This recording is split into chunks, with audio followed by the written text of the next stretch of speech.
আমাদেরকে। একটা ভাইকে ধরে নিয়ে বাপ মারা গেছে,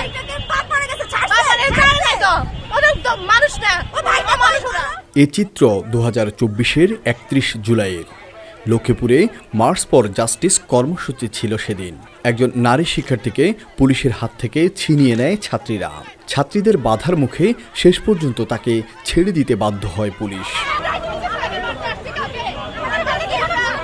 এমন হাজারো ঘটনার সাক্ষী হয় জেলার বিভিন্ন স্থান। গত বছরের আজকের এই দিনে লক্ষ্মীপুরের রাজপথে নেমেছিল ছাত্র ও সাধারণ শিক্ষার্থীরা।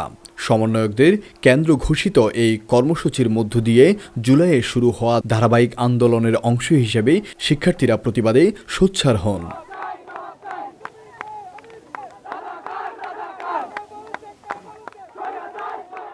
তবে শুরু থেকে শিক্ষার্থীদের শান্তিপূর্ণ আন্দোলনের পথে বাধা হয়ে দাঁড়ায় স্থানীয় আওয়ামী লীগ নেতাকর্মীরা। কর্মসূচি বাস্তবায়নে জেলা আইনজীবী ভবনের সামনে গেলে আওয়ামীপন্থী আইনজীবীদের তোপের মুখে পড়তে হয়।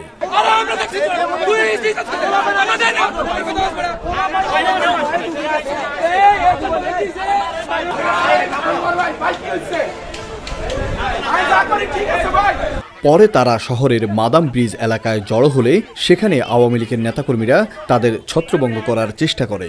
তবে সব বাধা উপেক্ষা করে সাহসিকতার সঙ্গে আন্দোলন চালিয়ে যায় শিক্ষার্থীরা।